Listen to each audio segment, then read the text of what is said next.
Ho ho ho, dear Interblops, and a Felix Decemberween to you all. Here, just thinking I'd do a little thing like I did last Christmas, and stop in to say hi. Things are pretty much business as usual of late, ups and downs, triumphs and setbacks. Had some health problems in the family, including my own, and the brain problems are still brain problems, but we're all getting by. As things stand, taking care of the fam and the dogs and myself keeps me about as busy as I think it's wise to be, but I do miss you good folks, and I hope you've been doing well.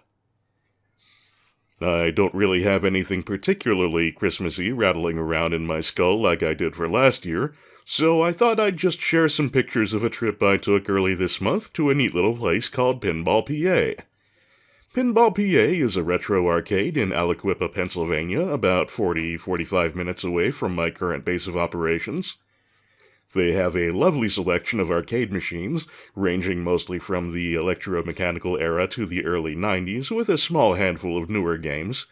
But, as their name implies, their crowning glory is probably their pinball collection. They have electromechanical tables, a few of the latest from Jersey Jack and Stern, and all points in between. Just wonderful stuff from obligatory classics to rare treasures, and almost all of it in good working order. Their website is simply pinballpa.com, and if you're ever in the region, I highly recommend checking it out. It's $20 for 2 hours, all machines on free play, or $30 for all day, and believe me, you could absolutely make a day of this place. The wheelman for this trip was my good friend since junior high, Lionel, who you may recall me mentioning in my Inherit the Earth series, as the gentleman and scholar who spotted me the money for the coveted fully voiced CD-ROM version when I spotted it in a software bargain bin. Shoutouts again to Lionel for that, and also for making the Pinball PA trip possible. What I'm gonna do then, folks, is just flip through the photos and talk a little about them off the cuff. No real preparation or anything. It'll probably just end up as a lot of aimless rambling, but that's always kind of been my thing. Also, I'd like to apologize for the quality of the photography. Pinball PA has no overhead lighting, so the building gets rather dark, especially after the sun goes down and you don't have light coming in through the front window. But on the other hand, you have all kind of crazy lighting and reflections coming from the games, so sometimes flash worked, sometimes I was better without flash, and sometimes my shots just looked like shit no matter what I did. All the same, I hope you enjoy. Now, let's get started. Here we have the first of what I recall being 4 aisles of pinball tables and arcade machines in Pinball, PA. So, yeah, just imagine this times 4 with some more machines along the back wall, as you can see. And there's a little party area in the back with, some tables for birthday parties and things like that, where they have a skee-ball machine as well, and a few other things. So, as you can see, everything's pretty much wall-to-wall, just one machine just packed right in next to the next. So, 4 aisles of this, you've got a pretty respectable collection. And despite what this photo might indicate, the low lighting is not particularly flattering, it's actually quite a clean and well-kept place, I thought. It's just got this really ancient tile floor that has taken quite a beating from all the machines being moved around over the years, I'm sure. And things do get moved in and out because in addition to his own collection, the proprietor does do repairs for other collectors in the area, possibly trucked in from outside of the area as well. So sometimes machines come and go because they actually belong to someone else and they're there for repair or refurbishment. So sometimes you'll see a guest star out on the floor. And right here we have Aladdin's Castle, which I don't have a lot of personal knowledge of, but looking at the way the score is displayed, I'm going to say this is an electromechanical machine. And a fine example of what I like to call a backglass honey. Back in the day when pinball was king, you would have a lot of shapely maidens on the back glass. Actually, I should probably explain the back glass is, of course, the art there where the scoreboard is also displayed. On more modern machines, it's technically not a back glass. It has some other name because it's not actually painted glass anymore. Usually sort of a poster-style art piece sandwiched between two pieces of, I don't know, like Lexite or something like that. Is Lexite even a word? I might have just made that up. Anyway, but, you know, a lot of people will still just say back glass, and I can never remember what the new term is anyway. So yeah, fine example of the back glass honey here. And APB. This is a very difficult game that I'm sure a number of you have encountered in your travels. Never got a good home port. Probably the best home port was on the Atari Lynx, and that was not a very good home port to begin with. But, neat game. Very, very difficult, though. Just you as Officer Bob driving around the city trying to arrest petty criminals like litterers and excessive horn users at first, although eventually you move up to arresting murderers and having a specific quantity of murderers you have to arrest per day, which seems like an awful lot for a single man in a patrol car, but, you know, such is the world of video game law enforcement. I should also mention that I just really like the cabinet design. It's kind of tall, it's got the police flashers on the top. Just a class act all the way. And you can't really see them very well in the photo, but you have some of the sort of boss criminals in the art there that you have to arrest by forcing them off the road. There's like Freddy Freak, the hippie drug runner, Sid Sniper, and so on and so forth. Oh, there was Candy Goodbody, the hooker, always a favorite. Here we have Arctic Gun, which is a good example of the sort of light gun style of electromechanical machine. You can see those rollover scoreboards again, like a lot of the electromechanical era would use. And there were a lot of games like this. I'm not sure if they are actually light guns.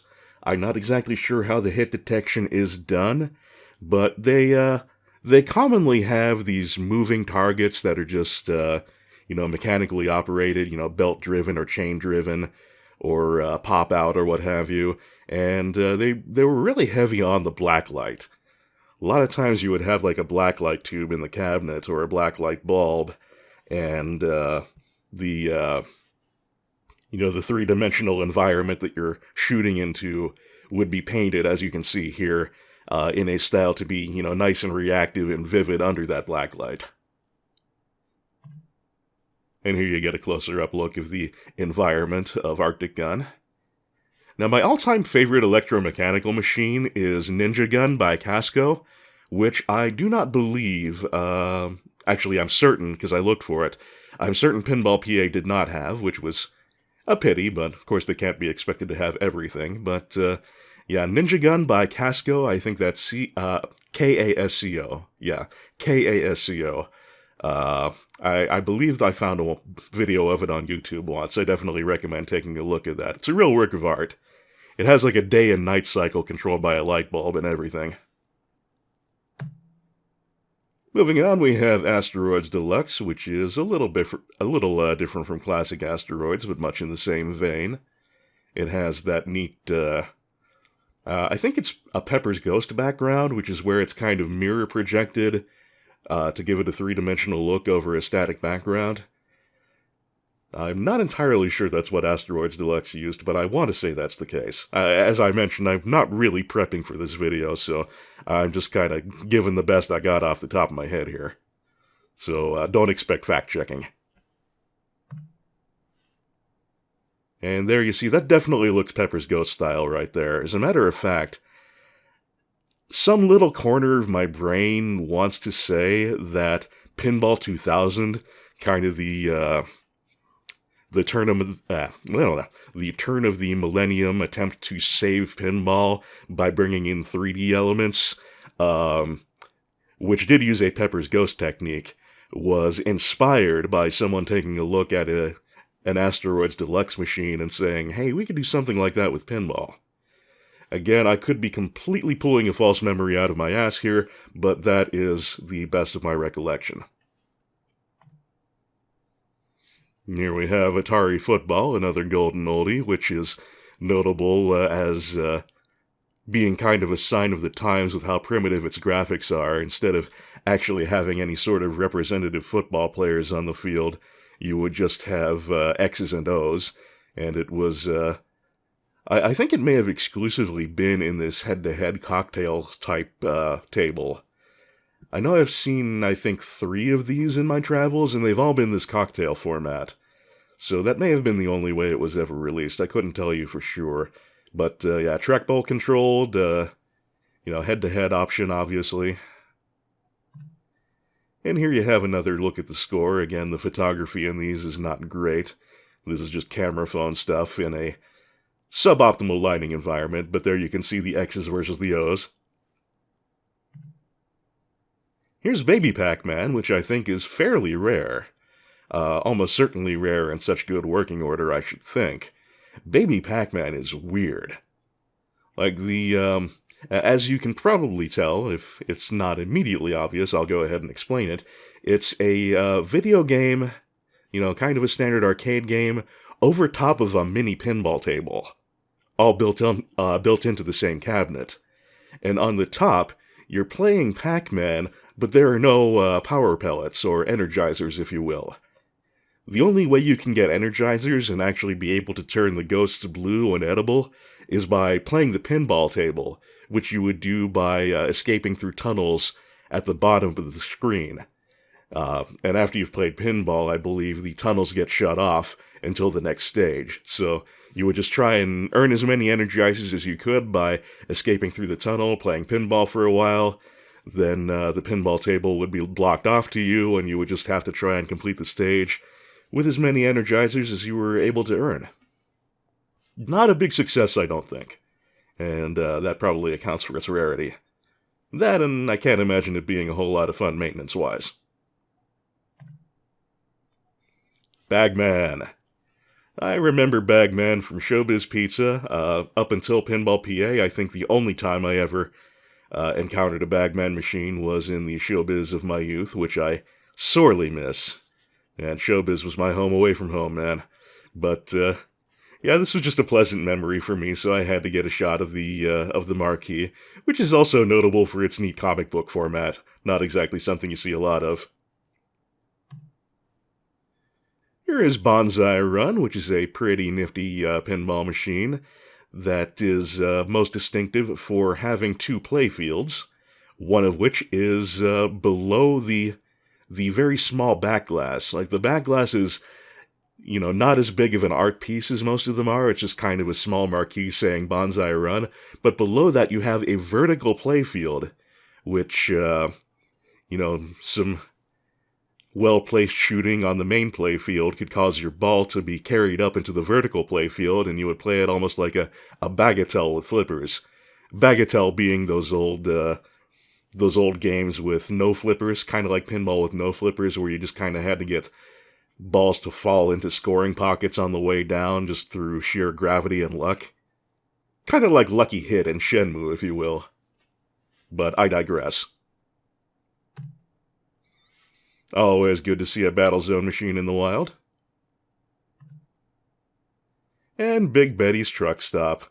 I don't think I even really got a chance to play this one, but I honestly just kind of wanted to get a picture of this one for the Backglass Honeys.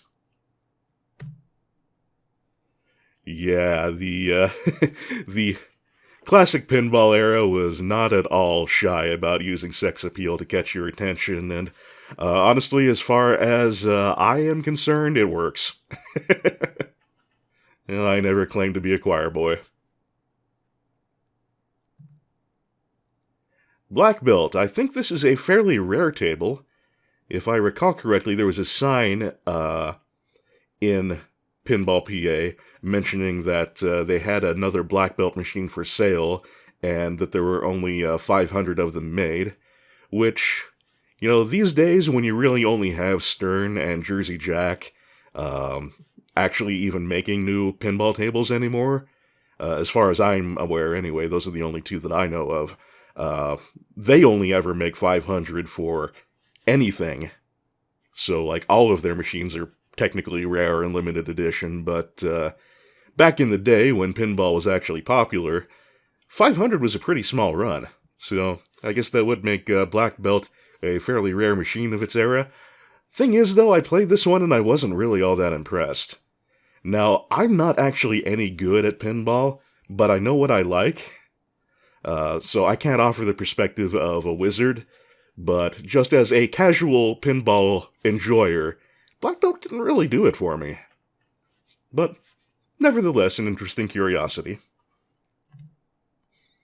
Black Hole, now this is a nifty one. First of all, it has that mirrored sort of 3D effect back glass, which is very cool. If I recall correctly, that's actually a window into that swirly area there, which you can see spinning around. And the really, really cool thing about Black Hole is that it has a small second playfield under the first. So you've got your main sort of normal size pinball playfield, but if you shoot the ball into the right place, it'll go into a playfield under the playfield, and there's a transparent window that you can look down through the top playfield into the bottom one, and play the ball for a little while down there. And Black Knight, I think the successor to this one, Black Knight 2000, is actually better known, but this is where it all began. Definitely a classic machine. And I like the little standee on the top. I don't know if that was a promotional thing or if all of the machines had that. I honestly don't recall the last time that I saw a Black Knight machine before Pinball PA, but they have it anyway. And here is the aforementioned Black Knight 2000, notable for its lovely theme song, which you may recall that one of the intros that Alicia had crafted back in the day for my Dark Souls LP used the Black Knight 2000 theme song. Also an excellent table, and also another example of a double-decker playfield, although in this one it's kind of a normal playfield and then one on top of it rather than underneath it, so it's more of an elevated kind of situation. I suppose it's all relative, but it gives that a sort of impression. A little bit of a zoom out of the full Black Knight 2000 playfield and back glass there, and of course the standee. And here is the third game in the series, Black Knight Sword of Rage. This one by Stern, one of the two pinball machine companies still in the game that I'm aware of, as I mentioned earlier. Didn't actually spend a whole lot of time with Sword of Rage. I kind of wish I had put in a little more time on it.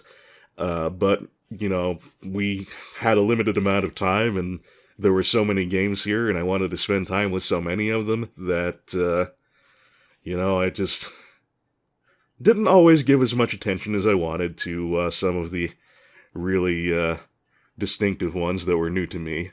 But, you know, I'm sure it's good shit.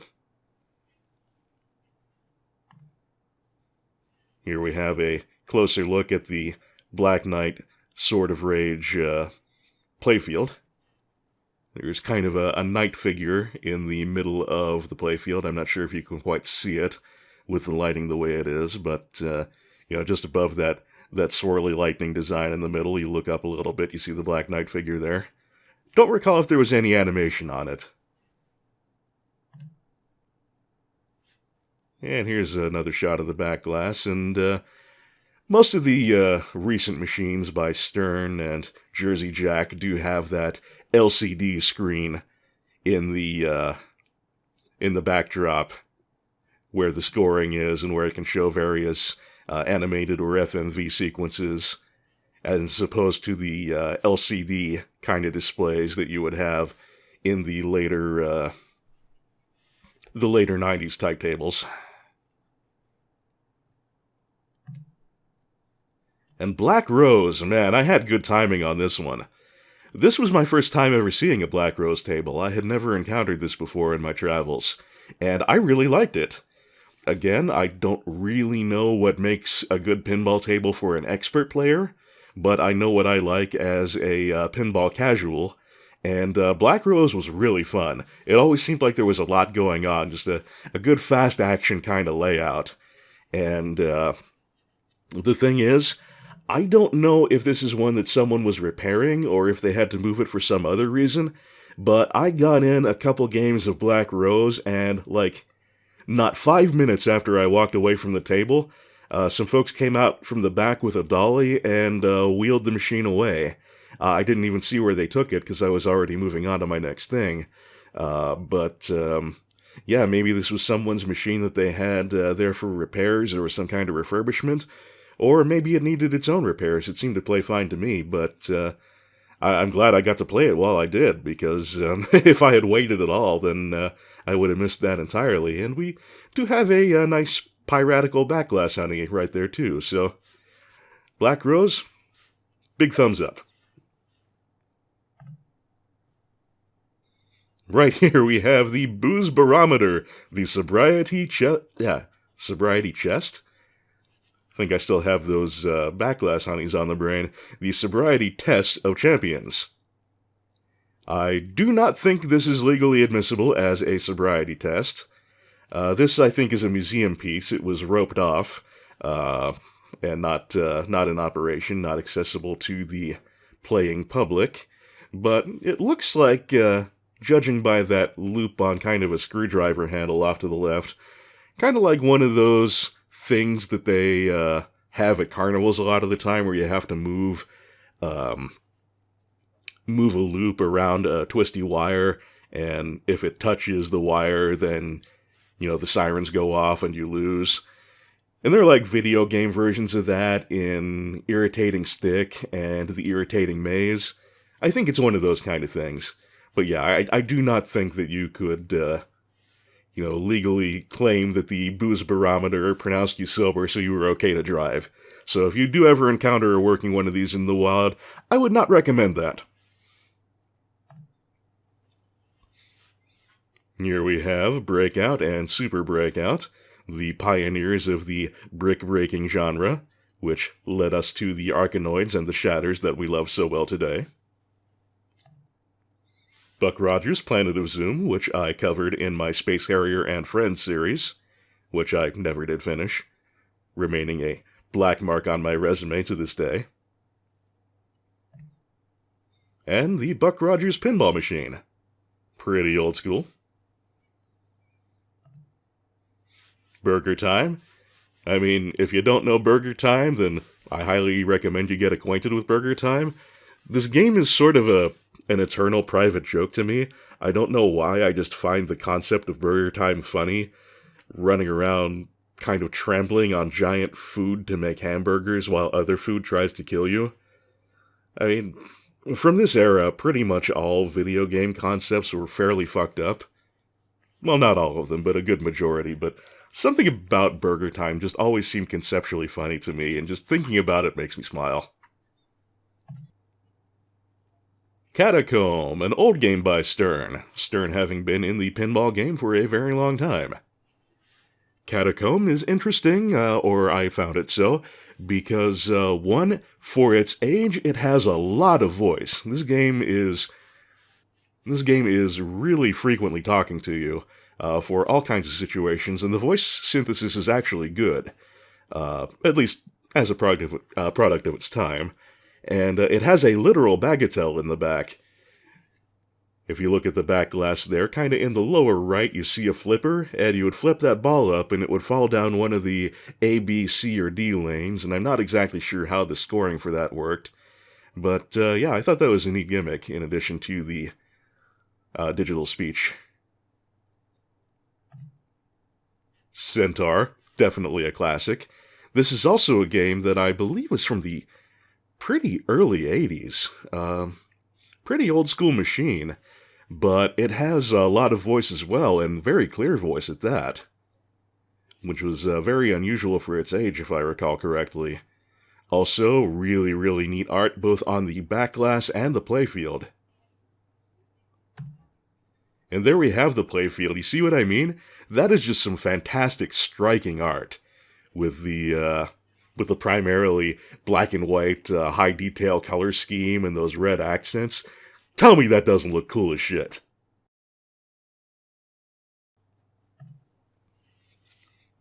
Cheyenne. This game was my sister's jam back in the day. She absolutely loved it. This was one of a number of similar games from Exidy, in which you had your light gun, or it might have been a positional joystick in the shape of a rifle. I'm not entirely positive which, although I think it was a light gun because it would sometimes have accuracy issues. But at any rate, Cheyenne was one of several games by Exidy in which you were trying to shoot away threats from your friends who were trying to cross the screen from one side to the other. In Cheyenne, I believe there was just a single cowboy hero who you were trying to protect. Various enemies would, try and throw objects at him or crash into him or whatever, and you would just have to shoot him, shoot the threats so he wouldn't die. But better known than Cheyenne, I think the best known of the Exidy games of this type was Crossbow, in which you had your little D&D adventurer party walking across the screen and you had to protect them with your light gun crossbow. Another one that I recall was Whodunit and the infamous Chiller. Chiller being one of the most violent games of its era by far, and even having an incredibly controversially violent unlicensed NES port for God knows what reason. Here's Circus, a very old school game. And one thing that gives it away as being very old school is that it doesn't have an actual color monitor. The monitor, the display is completely black and white, completely monochrome, but it kind of simulates color by having strips of transparency across the top of the monitor. I'll have another close-up shot, I believe, in a moment. This is just to show kind of the neat lighting of the back of the cabinet where you have the name Circus all lit up with the balloons there. But let me go ahead and advance this. I think the next shot should be a closer view of the screen, and indeed it is. So, Circus kind of simulated color by having transparent strips across the monitor. And I think they're a little off-kilter here, because you have 3 rows of balloons at the top that you have to pop by having the clowns bounce on the seesaw and just spring each other up to pop the balloons. There was an Atari 2600 takeoff of this called Circus Atari, I believe. Same kind of deal, but I believe it's supposed to be 3 rows of balloons, the top one being blue, then green, then yellow. But if you look at it here, they're kind of cut off. So you have your top row, it's like half blue, and then the green ones are also half blue and half green, and then the yellow ones are half green and half yellow. I don't think it's supposed to be like that, but I could be misremembering. Cleopatra, another game of the electromechanical age. And Cliffhanger. This was one of those Laserdisc games that were hanging around alongside of Dragon's Lair and Space Ace, and if you want to get a little more obscure about it, Super Don Quixote and Esch's Oren Milla. But Don Davies, I digress. Cliffhanger is interesting in that it is actually a delicensed version of a Lupin the Third game, which I think actually took all its footage from the Castle of Cagliostro. This was also my sister's jam back in the day. She absolutely loved Cliffhanger. Here we have Sega's Combat, not to be confused with the Combat game very common on the Atari 2600. This was another electromechanical with some neat blacklight 3D modeling on the inside. I tried to get a decent shot of the inside of the Combat machine, but I don't think I got one. Cosmic Alien, I am not real familiar with. I didn't actually get a chance to stop and play this one, but looking at the date on the marquee there, it looks like it's 1979, so pretty old school. I really wanted to get a picture of this one just for the illuminated giant space demon above the screen there, below the marquee. That's pretty fucking metal. And Death Race. Death Race was the cause of one of the first great moral panics of the arcade game era. The idea was supposed to be you were driving around a graveyard trying to run over skeletons, but people interpreted it as running over pedestrians. So you had this whole game that was believed to be promoting vehicular homicide, basically. And despite its very, very primitive monochrome graphics, it caused quite a stir in its time. And so it was neat to see a working Death Race in the wild. Interesting little bit of history. And there we have a closer look at the cabinet art. Dig Dug. A true classic by any definition of the term. This was my favorite game for quite a while when I was in elementary school. There was a port of Dig Dug for the Apple II that was not bad. I mean, it was certainly compromised, but for an Apple II game, it was about as good a representation of Dig Dug as I think you could have hoped for, and I played that thing. I think I must have, worn a couple layers of plastic off of the keys. The arrow keys in particular, and the space bar, just playing Dig Dug on the old Apple. I don't think I ever got to it in an Apple Jam, did I? Maybe I did, and I'm just forgetting. And Discs of Tron.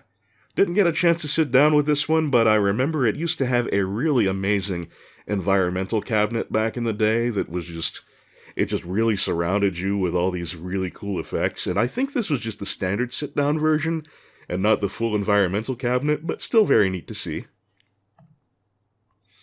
Dog Patch. I just got this because it reminded me of Boot Hill, which was a game that my sister and I used to play against each other at the showbiz of my youth, in which you had your cowboys shooting at each other from either corner of the screen, while a wagon would sometimes drive down the middle and get in the way of your shots. And Dog Patch is not Boot Hill, but very visually similar, so wanted to get a little shot of that one. And I never knew there was a Dolly Parton pinball machine. Pinball PA was my first encounter with this one. Solid state machine, a little beyond the electromechanical era, but a fairly primitive solid state machine. Not real impressive sound effects wise, and for a Dolly Parton game, you would think there would be a little bit of a musical focus, but there was not really any music to speak of that I could recall. But, you did what you could with the technology of the time, and, there's a Dolly Parton pinball machine. Who knew? And this is Donkey Kong Pauline Edition, which is an interesting little story. If I recall the story correctly, and I'm sure there's more to it, but the gist of the story is that a guy was asked by his daughter if there was any way to play Donkey Kong as Pauline and rescue Mario instead of the other way around. So he did a ROM hack of Donkey Kong that did allow you to play as Pauline and rescue Mario instead of playing as Mario and rescuing Pauline, as the classic version, of course, goes. And I don't know if this was officially sanctioned by Nintendo or what, but I know some cabinets of it were made and sold. Nintendo's name being on it, assuming that was used legally, I guess they did officially approve it. Again, could be wrong on that. I'm not fact-checking these as I rattle them off, but, I certainly had never seen a Donkey Kong Pauline edition anywhere else in my travels, so this was another rare treasure to witness for the first time. Double Dragon. Gotta stop and play some Double Dragon. Abobology was indeed practiced today, or that day, I should say. Unfortunately, this was a little rougher as far as controls go than a lot of the machines. Needed a little work on the joystick and the buttons. Most notably, the left and right were a little squirrely, so I ended up doing a lot of accidental double taps and headbutting when I didn't intend to. And the jump button was marginal, which meant that I took a few dives into the water that could have been avoided. So I didn't manage to single credit this one, which normally I would be able to do in Double Dragon with no problem, but still a good time, and, I had to continue once or twice, but I did still see it through to the end, and rescue Marion from the clutches of Machine Gun Willie, and all was right with the world. Now, this is not a very clear photo, but this game is called Dozer, and I am not entirely sure how Dozer is played. It's clearly electromechanical, the bulldozer there being controlled by a metal arm attached to the cabinet, but how exactly you succeed or fail at Dozer, I could not begin to tell you. This one was interesting because of the sign that you can see there taped to the glass, which I have a clearer shot of. There we go. Museum display. I am one of 4 left in the world. So quite the rare treasure here. This game was not playable. I'm guessing there were probably some more objects in there that you were supposed to move around with the bulldozer, which were not in evidence. But just being able to lay eyes on 25% of the world's remaining supply of dozer cabinets, pretty cool.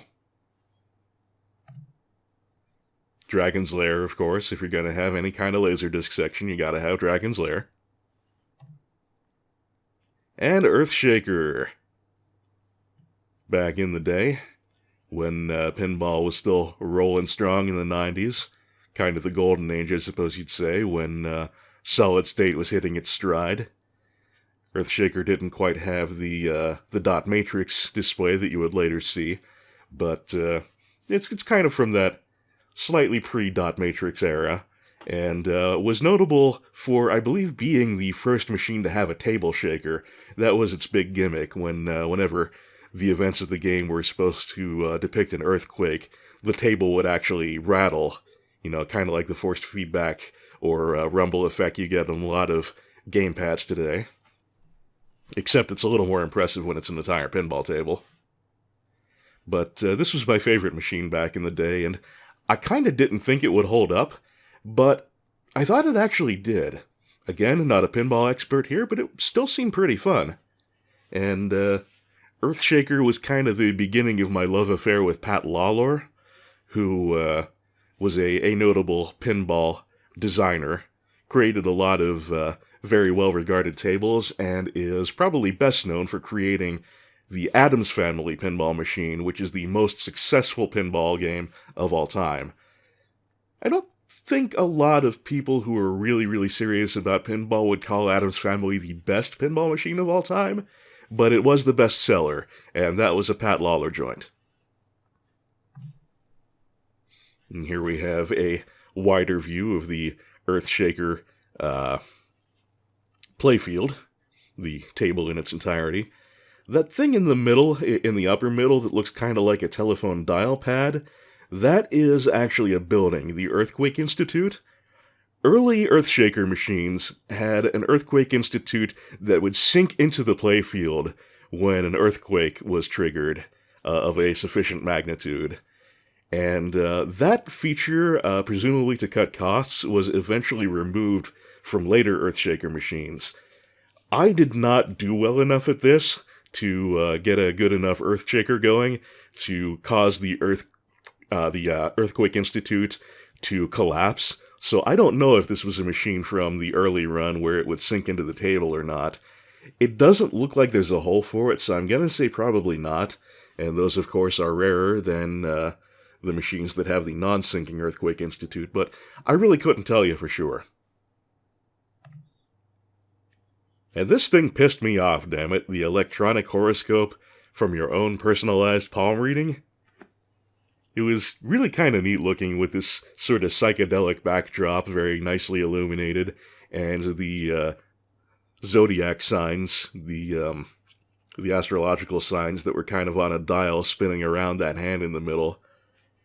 And the idea was, you look in the lower left, there's kind of a swirly handprint there, and you would place your hand on that, and there was some little sensor on it that would give you, allegedly, your own personalized palm reading, and then it would spit out your fortune from a little dispenser, which I think is roughly where that silvery bit on the right is.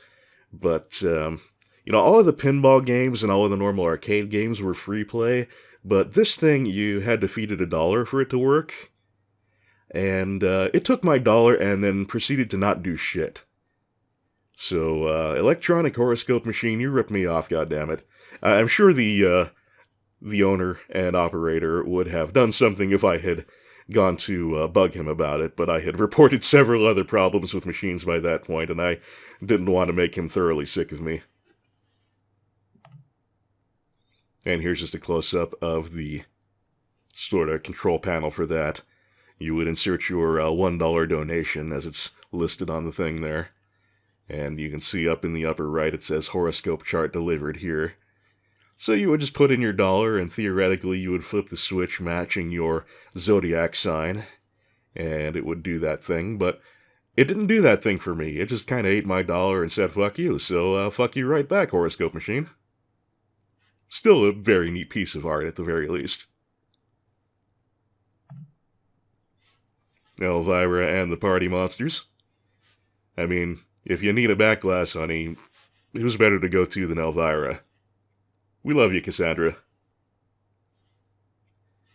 And F-14 Tomcat. My god, this has to be one of the most just common as dirt machines in the area where I grew up. Like, every arcade, bowling alley, there was like even a VHS rental place that had an F-14 Tomcat machine in it. My karate school had an F-14 Tomcat machine in it for a while. I don't know what made this so disgustingly popular, but I wouldn't have been surprised just based on my geographical locality if this had been the most popular and best-selling pinball machine of all time, because these things were fucking everywhere. Here's another museum piece that was not playable, but an electromechanical game that actually used water, apparently. 1974's Fire Chief. First game to use water. So I guess you would manipulate the little fire truck that you can kind of see in my photograph there, behind the sign, and I guess you would squirt water at various targets. And that's... I wonder how often the operators had to refill it. I mean, the water would get recycled, obviously, but you were ultimately going to lose some. And Fire Truck, not an electromechanical, but an interesting game in that it was two-player, and if I recall correctly, I have played this once before. I didn't play it on this trip, but I have played a Fire Truck machine before, and if I recall correctly, you would have one player steer the front of the truck, and another player steer the back, with the second steering wheel that you can see back there. And there was a button for the horn, but I can't remember if that actually did anything. But not electromechanical, but definitely an old-school game, as you would guess by its monochrome display there. To its left, we have good old pole position. Flash Gordon pinball machine. Nothing special to say about this, just a neat thing to see. And Charlie Chuck's Food Fight. I remember there being an interesting story behind the developers that worked for Atari to make Food Fight. If I recall correctly, they were the folks that made the bootleg Pac-Man board called Crazy Otto. And Crazy Otto was kind of retooled as an official game which became Ms. Pac-Man. So Atari had hired the guys who made the bootleg Crazy Otto upgrade board and had them produce various games, and I think Food Fight was one of the games that they made, but again, I'm not fact-checking myself or really prepping here, so I may be mangling the story. Whoever made it, and whatever the circumstances, Food Fight was always good fun. And Free Fall, honestly, I took this one just for the Harpy-esque backglass honey. But it was also a pretty decent little table. I did spend a little time with it, and it had a little bit of digital speech, which was not bad for its age. Future Spa. The back glass on this one was very reflective, so in combination with the lighting, you can't really even see the name too well. I assure you it is called Future Spa, which the theme apparently being a health spa in the Jetsons era. And I just find the concept of this one so goddamn goofy, I can't help but love it. This was just a thing that was posted on the wall, a little bit of Galaga art of the United ships. If you've ever played Galaga, you know the whole deal here. And you complete me. And it's true, really. Once you had that dual ship layout in Galaga, you really kind of hated going back to one ship. It just really made the game complete, I would say. Just so much more satisfying, and this really probably says a little too much about me, but I think that actually would be a very romantic gesture to be someone's other Galaga ship. Someone's conjoined Galaga ship. And here is a sequel, Gapless, also known as Galaga 3. Gapless is not nearly as well known as Galaga, which I find to be kind of a shame because it's really, really fun. The basic mechanics are pretty similar to Galaga, except, as you can kind of see from the screenshot there, instead of getting your ship captured, and then you can get it back and join it with your existing ship, if you shoot down the appropriate leader-type alien thing, then you would get a tractor beam of your own, and you could suck in alien ships and or alien bugs or whatever the hell they're supposed to be, and have them stick onto the side of your ship, and you could have like multiple ones, so you could have like a gun platform 5 wide, and that would make the bonus stages extremely easy. But of course, your big mini armada would take shots very easily, and your ally sprites would get picked off kind of quickly if you had a lot of them side by side, but still, just being able to shoot like 5 shots at a time, super, super satisfying. Again, this one never really caught on the same way Galaga did, but it's a classic in my mind and my heart, and if you have never gotten a chance to play Gapless, I really highly recommend it. This is just another shot in which the new game flyer on the top was a little more visible. I assume that was some kind of promotional thing that the collector was able to get a hold of. Here we have another true classic, Gauntlet. Did I ever tell the story the mailman could sui through 20 boards during one of my Go with the Stream episodes? There was a convenience store near the first house I ever lived in, the house I grew up in, and they had a gauntlet machine that got a huge amount of action from all the neighborhood kids. It was kind of like the neighborhood gathering place for as long as they had this gauntlet cabinet. People would just get together and get their 4-player games of Gauntlet going, talk shit to each other. It was just a little social site for the kids in my neighborhood. And there was this legend called the Mailman. And the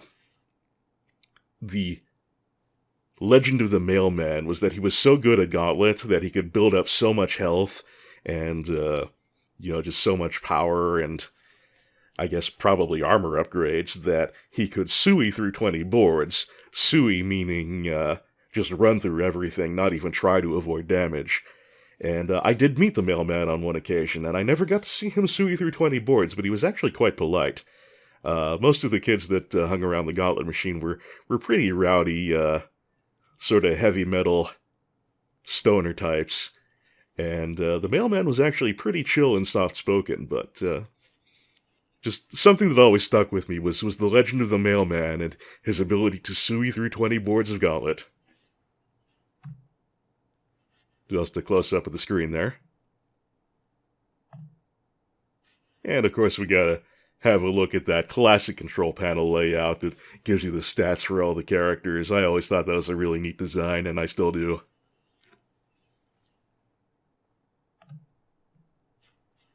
Gorf, notable for its early use of digitized speech and, not digitized, synthesized speech. And it's blatant copyright infringement, I would think, because the first stage, Astro Battles, was really blatantly Space Invaders, and then there was Galaxian. There was a stage literally called Galaxians, which was just basically Galaxian. And I might almost think there was some kind of licensing deal there, except Space Invaders was Taito, and Galaxian, if I'm not mistaken, was Namco, so I don't know what the hell was going on there. It's probably on Wikipedia. I should look that up.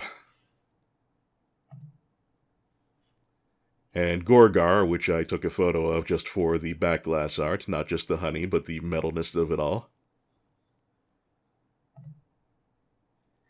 And the Guns N' Roses pinball machine. Oh, actually, you know what? I have to amend a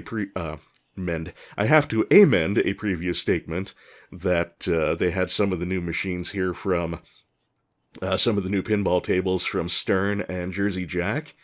I was thinking of the Jersey Jack Guns N' Roses table, but that wasn't this. This is the Data East one. Jersey Jack did later make a Guns N' Roses pinball machine, certainly more technologically advanced, but no, they had the Data East one, so I think they just had some of the new Stern machines. I don't think they had any Jersey Jack ones at all, which is kind of a shame, really. Because Jersey Jack did bring out a new Pat Lawlor game not too long ago, which I wouldn't have mind spending a little time with, Dialed In being the name of that one, but nevertheless, Guns N' Roses by Data East, a perfectly worthy table in its own right, although I don't know what the fuck is up with the Bullwinkle thing on top of it. Gyrus. Easy favorite of mine, easy all-time favorite, and Mr. Justin Carpenter, who I've referred to and had that talk about lore with, and who joined us in Go With The Stream on any number of occasions. Gyrus, I remember, is an all-time favorite of his as well. Shoutouts, Justin. And Gyrus, just a wonderful sort of moving around in a circle around the edges of the screen and firing in kind of shooter. An unusual perspective, not unlike Tempest, really, if I think about it, but very different gameplay-wise than Tempest. Konami was the creator of Gyrus, but it was licensed in the US to Centuria, as you can see. In addition to its excellent gameplay, notable for its background music, which was kind of a rock and chiptune version of something something Toccata and Fugue something? Damn it, I'm not really up on my classical music, so the exact title is escaping me, but, you know, that one. Hercules. Now, as far as old pinball machines go, this is a very interesting one. It's an extremely large pinball table. You can't really tell from this shot, but it's gigantic. In the next shot, I believe, you will be able to get a better sense of that. Right next to it, we have the fairly contemporary Stern Iron Maiden table, which is not by any means small. It is a fully sized pinball machine, and look at Hercules next to it. I want to say the Hercules table is something like somewhere between 7.5 and 8 feet tall from the top of my head. I might be overestimating it somewhat, but I'm almost completely positive it's over 7 feet long. And the ball is the size of a cue ball. And Hercules was not a big success when it was released. And I think a large part of that is because it is very, very slow. Because the ball is so large, it just trundles around the table.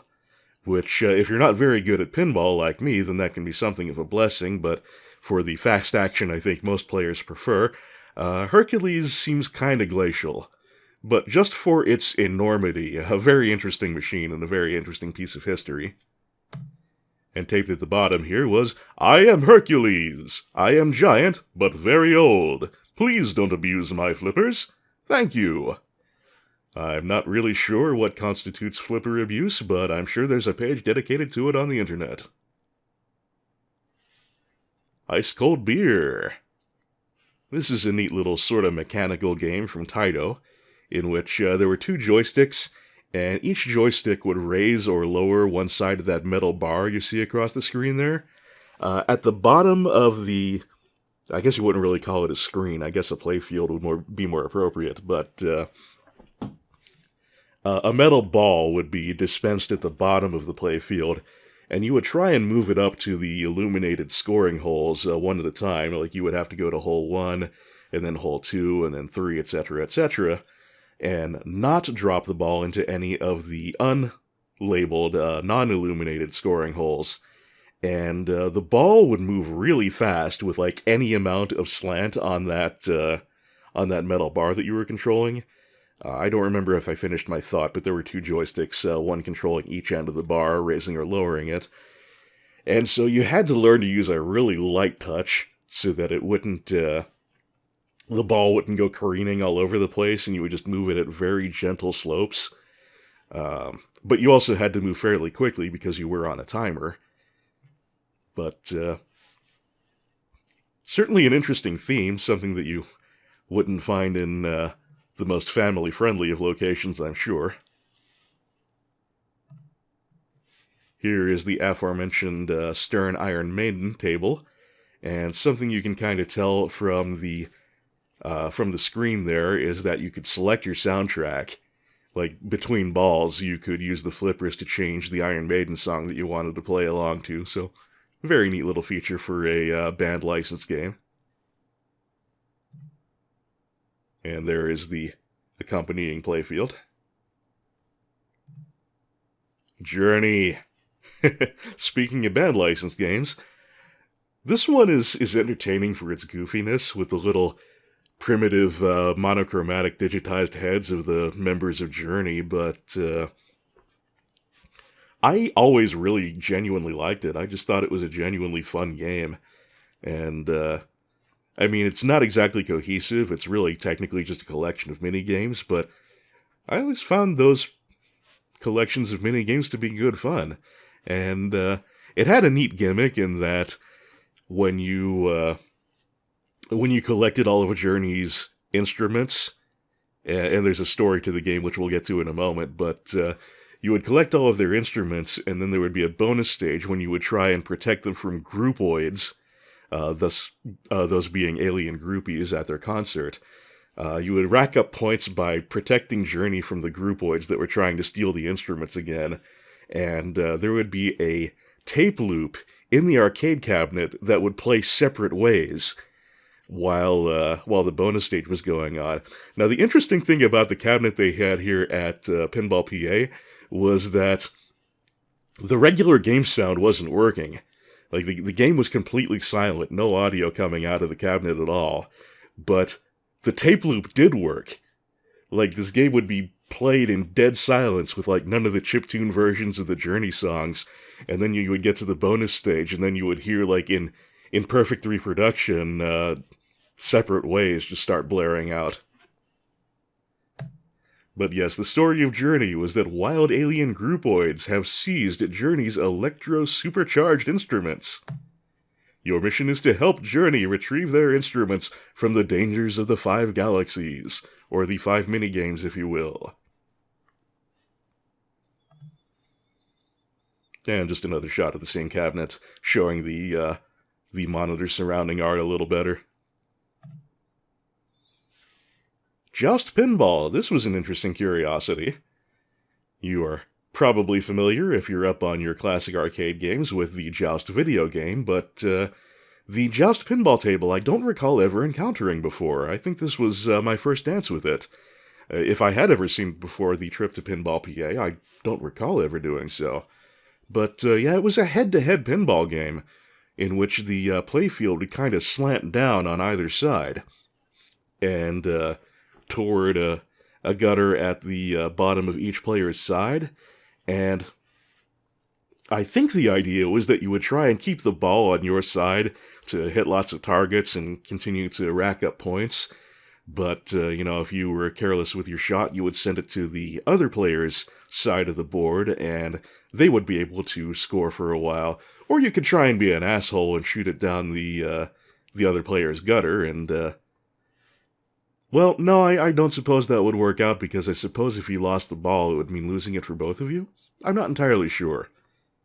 Don't really know the mechanics of this one, but just a head-to-head cocktail-style pinball table in and of itself is really neat, especially one that I hadn't encountered before, again, to the best of my recollection, and I want to think I would remember something as distinctive as that. Just a slightly higher angle view of the same. Ah, Jungle King.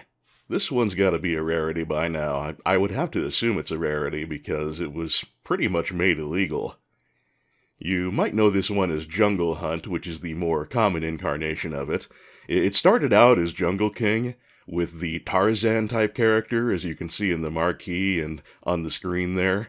And he came complete with a computerized Tarzan yell, but this actually got Taito in trouble with the Edgar Rice Burroughs estate, and so it was changed into Jungle Hunt with the guy in the safari outfit and the pith helmet. And so, yeah, Jungle King became fairly difficult to find in the wild as that whole mess got unraveled, and all of the home ports, of course, were done as Jungle Hunt, with Sir Dudley Dashley, if I recall his name correctly. But yeah, they've got a machine at Pinball PA that is still Jungle King. And here we have Jungle Lord, which I took mostly for the eye candy on the back glass once again, I must confess. And Lost World, I just love me a good bit of fantasy art, and the back glass, honey, once again, it did not hurt at all. Mach 3 is another game that my sister was a big fan of. It was just some simple graphics overlaid over some FMV. It was a Laserdisc game. And this is one that I do not think held up very well, honestly. I tried playing Mach 3, and it just felt hopelessly clunky to me, but my sister loved it back in the day, so I took this picture, I think, more for her and for her nostalgia purposes than any other reason. And they also had a sit-down Mach 3, which was, I think, the one that she used to play. I think our Showbiz had a sit-down version. And if I recall correctly, that was the one that she got hooked on back in the day. And I like how they had the old sign for it there, New Laser Game, Feel the Realism. In the back we've got Joust and Joust 2. Joust 2 is another game that's kind of a private joke to me because it's fairly rare. I think there were less than 1,000 cabinets made, and yet I've stumbled across them like everywhere in my travels. So I'm like a living Joust 2 radar. If there's a Joust 2 machine within, a certain radius, I will naturally be drawn to it. I just keep finding them when there aren't that many of them to find. And Mappy is a longtime favorite of mine. Just pretty much everything I love about this, the cute character designs, the music, of course the gameplay. But this is the first time I had ever seen one with that big illuminated marquee, and unfortunately because of the lighting I couldn't get it a very distinct shot of it, but yeah, that is a huge marquee, and I have never seen a mapping machine like that before. They've always had a fairly normal top to them when I've encountered them in the wild, so this was something new, and it looks neat. Matahari, Matahari, oh what a wicked girl was she. And Medieval Madness, a great, great machine. And I know I'm just not being an ignorant casual on this, because serious pinball enthusiasts seem to be big fans of Medieval Madness as well. Just an absolutely fantastic table, and one that I had a very good time with. I think this and Black Rose were probably my two most played machines in the time I was there. And a sit-down missile command. This was a first time for me as well. I had never encountered a sit-down missile command in the wild. I'm not sure I knew it existed, except maybe in some distant buried memory before the trip to Pinball PA, so that was a discovery. And Moon Patrol, this is another game that was a favorite of mine as a kid, and had a respectable Apple version, not, of course, a perfect port, because the Apple II couldn't do anything like a perfect port, but the Apple II port was about as well done as you could hope from the platform, and I played that absolutely to death, and it was actually very faithful. The courses were pretty faithfully recreated, and even though the timing was somewhat different due to different speeds of the game, it actually did make me better at the arcade version, because I could play the Apple II courses over and over again, and remember where every single obstacle and spawn point was, and then go to the arcade version and just adapt my timing. You may recall I was talking about earlier that some of the machines at Pinball PA were not actually the property of the owner, but were machines that were there to be fixed or refurbished. And this was one of those guest stars. He did not own the Nightmare on Elm Street pinball machine. That was someone else's, but it was there and it was playable while it was getting whatever rehab it needed, or while it was waiting for the owner to pick it up, I suppose, because if it was there and playable, it was probably already fixed. But the lighting, again, makes things a little difficult to see, but you can kind of make out that there is an autograph from Robert Englund, the actor portraying Freddy in all of the Nightmare on Elm Street movies, except, of course, the reboot, on the back glass there, and that's pretty awesome.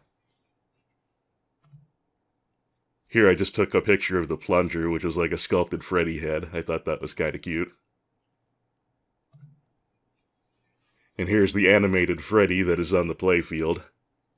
He does have lots of voice samples, of course, and sometimes the model on the playfield there would do the appropriate jaw flaps. There was a Nugent pinball machine. Good old Uncle Ted. And I gotta say, the imagery of Ted Nugent, shredding a guitar that is also a machine gun is possibly the most Ted Nugent thing ever. Or possible. This is another case, though, where the audio technology, as of the time this machine was made, was not really up to capturing the essence of a musical license, so, like the Dolly Parton machine, there really wasn't much in the audio department. And Omega Race, I don't really have anything special to say about this one. I'm getting very tongue-tied in this recording session, but that's kind of how I do. Nothing much to say about Omega Race that's particularly special. I just always thought it was kind of neat in its stylization, just all the basic shapes and the vector graphics. And it's got a neat cabinet, too. It's got that screen that's set fairly far back from the front glass, and just the space designs around it. And they got an Outrun. Of course, I got to take a picture of Outrun. One of the all-time classics of arcade racing, and how are you even going to be a retro arcade at all if you don't have an Outrun, unless you absolutely can't get one for some reason? Bad news is, the monitor on this one was not in the greatest of condition. It was quite blurry, so I think that one's going to need its CRT swapped out in the not-too-distant future, but it's good to have an Outrun. And its sequel, Outrunners. This one also had a little bit of a graphical issue in which I think the left monitor possibly...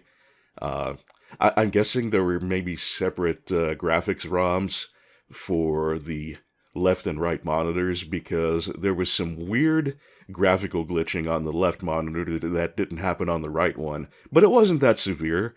It was just sometimes weird, like, digital artifacts and shit would happen in the lower right corner of the left screen. They didn't really get in the way. It was just something that jumped out at me as noticeable. But having a head-to-head Outrunners linked cabinet set up in any way, shape, or form is an awesome thing, and it's an awesome game. And so I definitely took the opportunity to spend a little quality time with this one. Paragon was just another case of me really liking the back glass art, so I wanted to get a snap of it. I don't recall anything particularly noteworthy about the table itself. And, I mean, you know me, I'm furry trash. Of course I gotta get a snap of Party Animal. Also, Party Animal, are you coming on to me? Pengo, a favorite of mine from way back in the day, but this was not my favorite version of Pengo. See, the thing about Pengo is a lot of the cabinets will use the popcorn theme for the stage music. Do do do do do do do do do do do do do do. And there are also a lot of Pengo machines that have an original background music.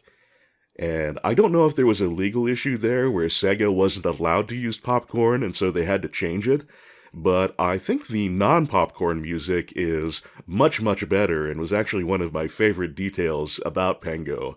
But unfortunately, this was a version using the popcorn music, which may be more historically interesting if it's rarer. But yeah, I kind of wish I could have played Pengo there with the alternate music, but what can you do? It's still Pengo, it's still a quality game.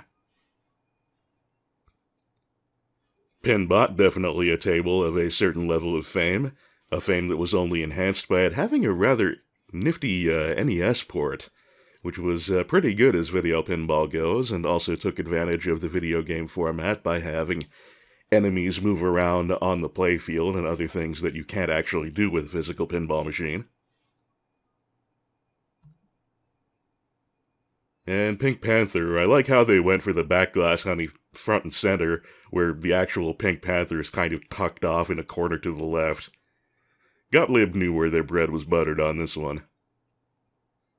There's also a really bright LED in that jewel that she's holding on the back glass there, so you would have like this little pink light like really flaring in your face while you were playing this one. I assume it was an LED or an LED replacement. It had that look about it. Maybe it was just a really bright standard bulb, or it had been replaced with an LED. I honestly couldn't tell you, because LED usage was not that high back in the day when this would have been made, I suppose. And yep, they had a Playboy table. Of course there's a Playboy table. I mean, sex appeal was always a big thing in the pinball art thing, so why not just go for the throat and go for the big license? There were at least 2 Playboy pinball tables that I know of, this being the older one. There was another that I think was like Playboy's something anniversary. It was a table to commemorate some anniversary of the magazine. I couldn't tell you how many years, but that was the more recent one, and it was definitely a little more technically advanced with more voice and things like that.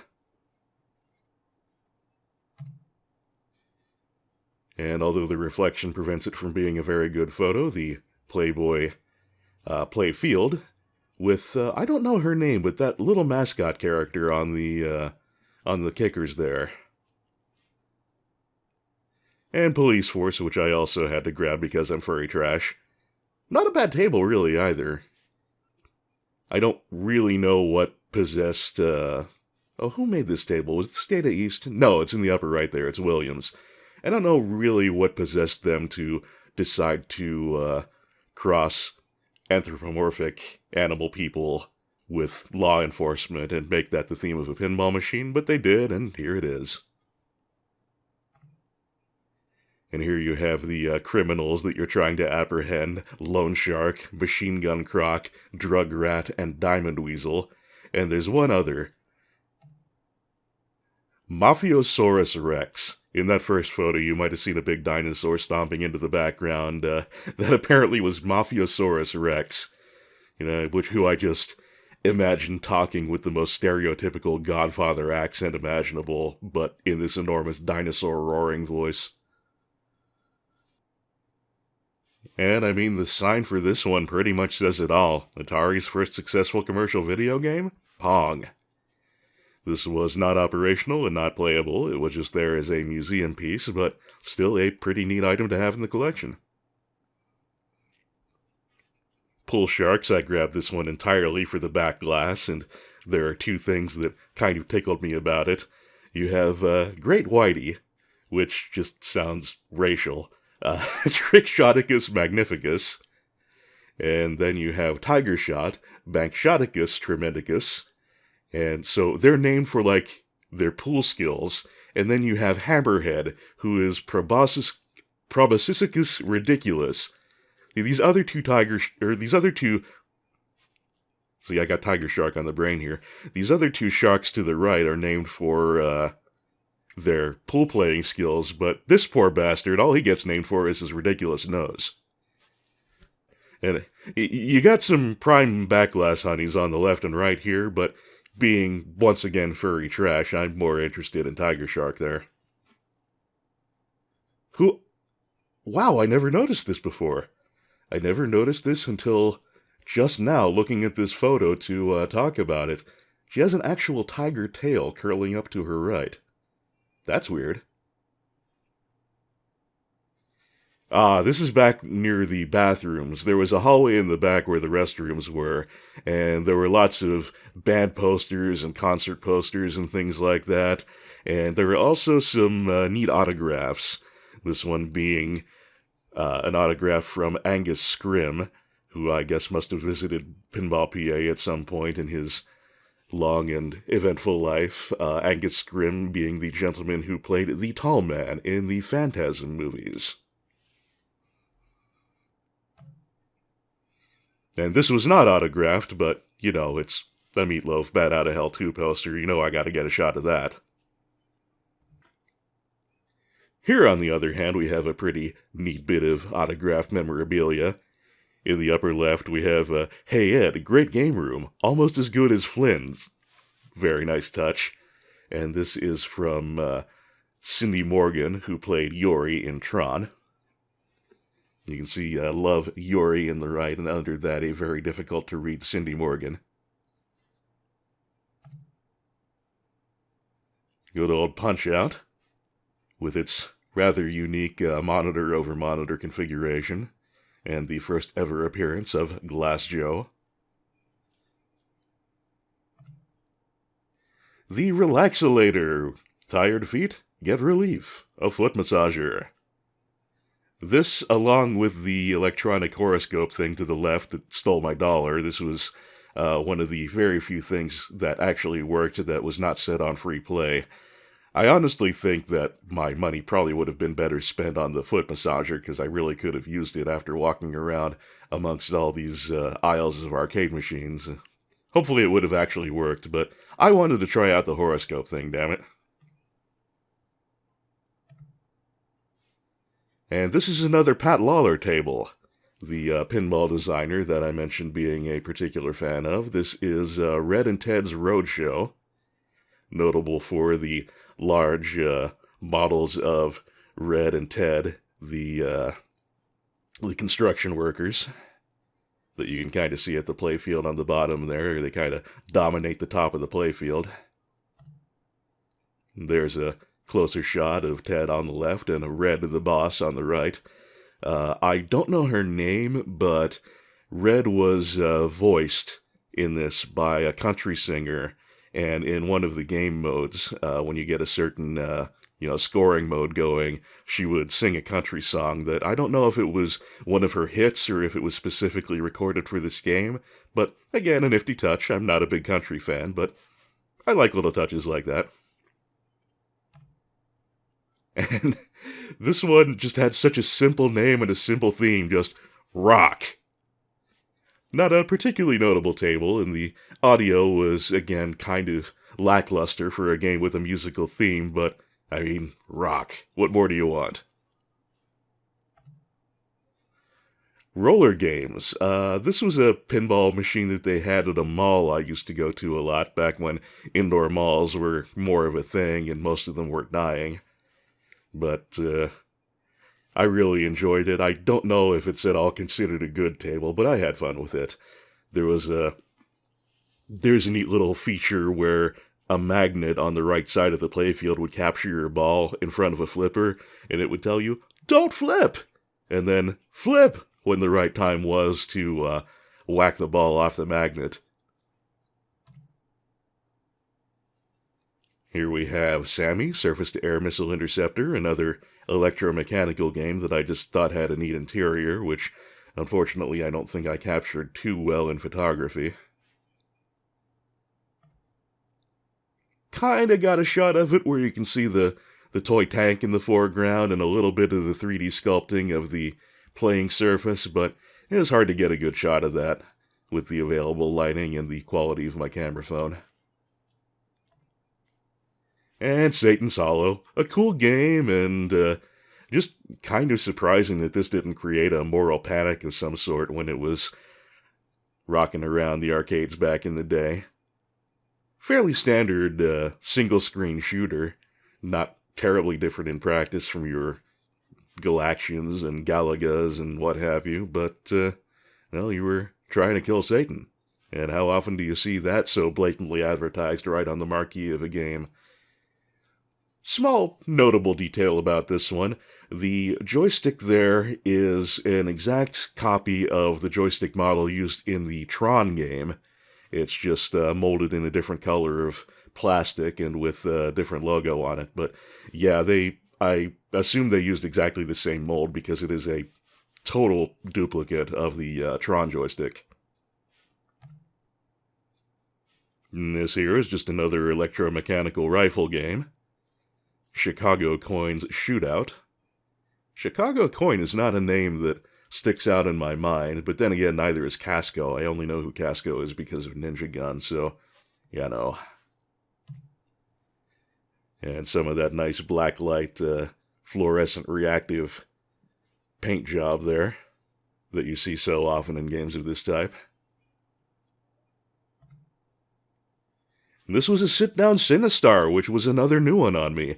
I can't remember if I knew if these existed either. I looked up the sit-down Sinistar cabinet after the trip to Pinball PA and found out that it had a unique stereo system that was different from the stand-up Sinistar that I'm better acquainted with, in which separate audio boards, I believe, were used for the front and the back sound. But Sinistar, obviously a fantastic game if you've ever had the pleasure of spending a little time with it. Run Coward, etc., etc. A skee-ball lane, they only had the one, but one skee-ball lane is better than none, and skee-ball lanes are not as easy to find as they used to be. Sky Raider. This was a really primitive game. I tried to get a decent screenshot of it, but that was pretty much impossible because you can kind of see it there. The graphics were this odd orange scale, I guess you could say, just different shades of orange, trapezoidal thing. But it just did not photograph well at all. But I decided to get a wider photo of the cabinet because the art is just neat the way it's laid out, with that big Boba Fett looking motherfucker in the left and his computer console on the right, framing the actual playable area of the screen. Oh, I did try and take a photo of it, that's right, but as you can see, it really didn't photo very well at all. The trapezoidal monitor is just weird, though. This I thought was interesting. Slugfest here. I didn't actually take a picture of the playfield, I believe, but there was an electromechanical baseball game back in the day. It wasn't a proper pinball, there was just one flipper-type thing to represent the bat, and you would just smack the ball as it was pitched and try and, get it into a spot that indicated, a certain number of bases or a home run and try to avoid hitting it into an out.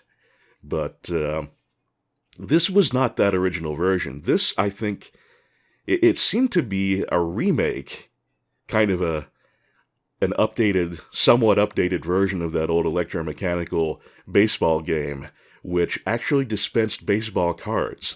I don't know if that functionality worked in Pinball PA's machine, and if the operator was just stocking it with current-era baseball cards, but I thought that was a really neat feature.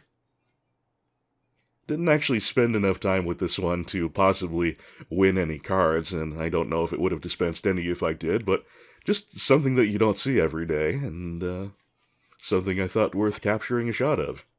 Just the fact that feature existed at all. And Space Ace. Borf, alien, seeks to establish his power on planet Earth, change people to babies. Space Invaders, you don't really get much more classic than that.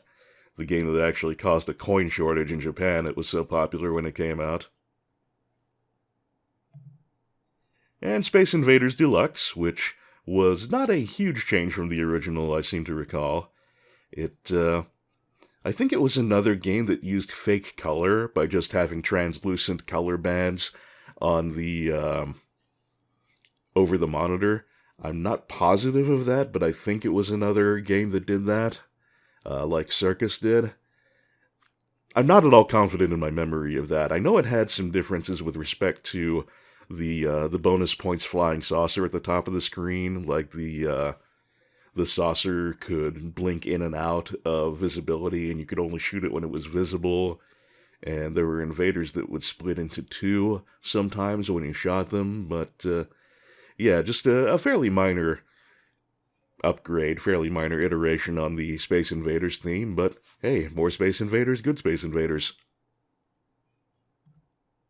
And the Space Invaders pinball machine, which has another of those cool mirrored back glasses.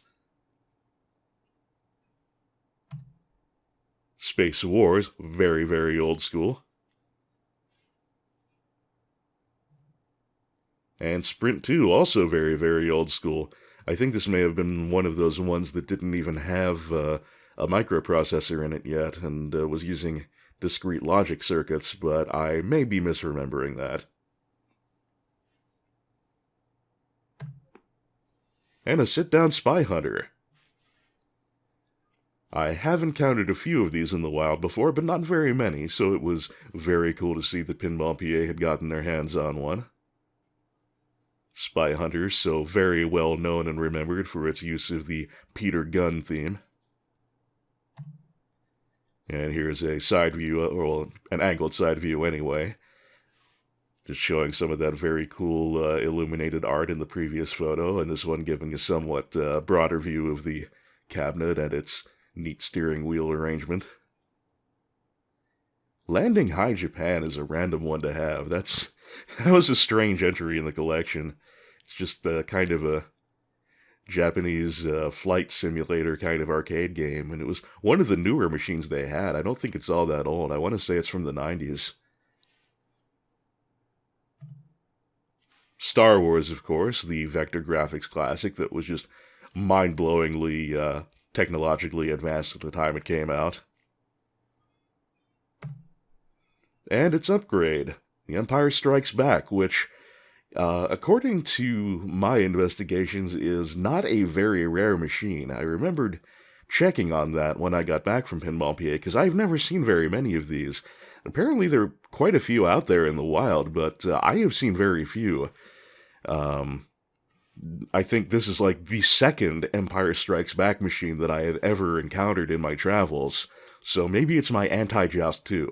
Joust 2 is rare, but I find them all over the place. Empire Strikes Back is not rare, but I never see the damn thing. Or never used to see the damn thing, I should say. I don't see that many arcade machines at all anymore. Here we have the arcade version of Super Mario Bros. From the days before the NES. It ran on Nintendo's Versus hardware, which I think was pretty similar to the NES's internal hardware. Not exactly the same, but I think they were pretty similar, and so ports ended up pretty accurate, but I could be wrong about how similar they are. That's kind of off the top of my head, and again, I could be completely pulling things out of my ass, as I'm sure I've been doing throughout this video. And here we have the title screen, which shows Versus Super Mario Bros., as so many of Nintendo's games had on their title screen on the Versus system hardware. You had Versus Super Mario Bros., Versus Duck Hunt, Versus the Goonies, etc., etc. And the Budweiser version of Tapper. Not nearly as common, I think, as the Root Beer Tapper version, which is the one I certainly encountered more often. But there was Root Beer Tapper for the more family-friendly approach. There was the Budweiser licensed version of Tapper, and you can see the Budweiser logo large and kind of front and center in the screenshot there. And there was also, I believe, a Suntory version for Japan. Data East's Teenage Mutant Ninja Turtles arcade machine with the turtle figure, I think, that was not standard, added to that by the owner of Pinball PA, I'm sure. And the Teenage Mutant Ninja Turtles playfield, with art kind of nicely done in the style of the comic book, roughly. And this is one that I don't recall ever encountering before. Another machine that was a first for me, I believe. The Who's Tommy Pinball Wizard. And I mean, how more on theme can you get than a Tommy pinball machine with the legendary silver ball at the top? It would just play the song over and over and over again while you were playing. So technologically, it certainly was up to the task of a musical license in the way that the Nugent and Dolly Parton machines and Rock were not, but it could have used a little more variation. It would just play Pinball Wizard over and over ad infinitum. And Tubin, I just took a shot of because it was a nostalgic favorite of mine from that same mall that used to have roller games back in the day. And also, see, it had a really neat marquee feature. The waterfall on that marquee was animated. I don't know exactly how they did it, but you would see, like, movement of light and color in the waterfall. And Touch Me. There was a sign above this one, which I do have a shot of, which will come up in a moment, but this I do not think was operational. I think it was there as a museum piece. Atari's Touch Me did not prove profitable, as pinball machines and video games were more attractive than remembering and repeating a computer-generated pattern of light-up buttons, but it did inspire another game that became the biggest-selling toy of Christmas 1977. What was that toy? Milton Bradley's Simon. So that does make it a rather cool and historically significant museum piece. Here we have the Tron Legacy pinball table, which I have heard is not a great one. It's a Stern that's not terribly old, because the Tron Legacy movie, of course, was not terribly old. I didn't actually spend any significant time with this one.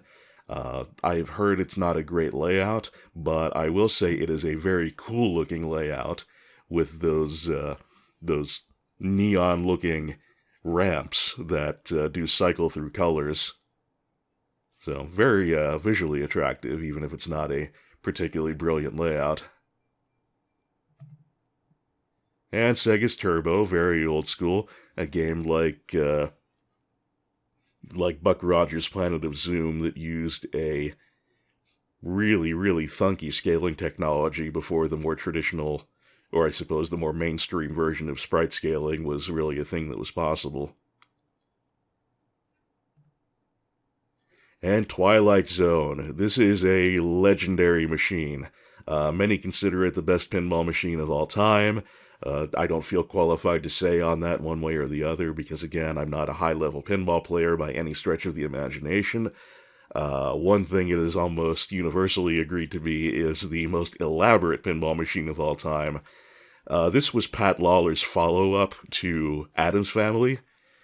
After Addams Family was so tremendously successful, and again, the most successful pinball table ever created, apparently the execs just kind of told Pat Lawler for Twilight Zone, just do whatever the hell you want. We'll throw as much money at this as you want. Just, let your creative juices run free. Do everything you can think of. We'll fund it.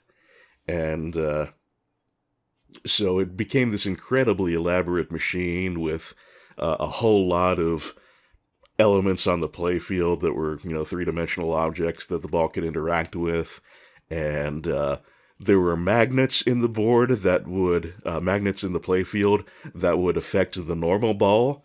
But sometimes you could bring a super ball into play, which was actually ceramic rather than steel. And the ceramic ball behaved differently because it was lighter, and it would not be affected by the magnets.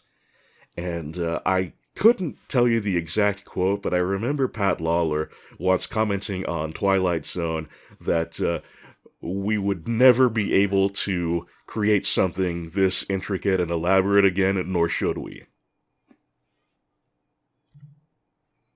And there's our close-up of the back glass.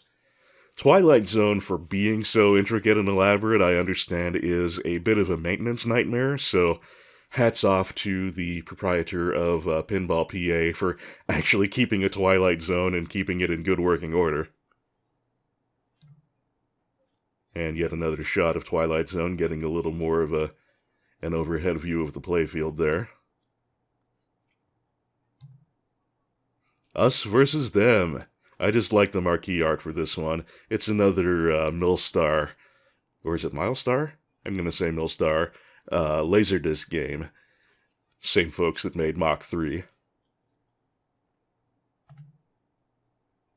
And there's just a better shot of the title screen. And Video Pinball. This one was funky. Like, it was not an electromechanical, as you can see from the traditional sort of video game graphics overlaid over the backdrop there. But the backdrop was physical. Like, there was like a sculpted pinball table surface. There was a sculpted pinball table surface with, like, three-dimensional bumpers and shit, but the ball and the flippers were all electronically generated, just pixel graphics, which is a very funky combination.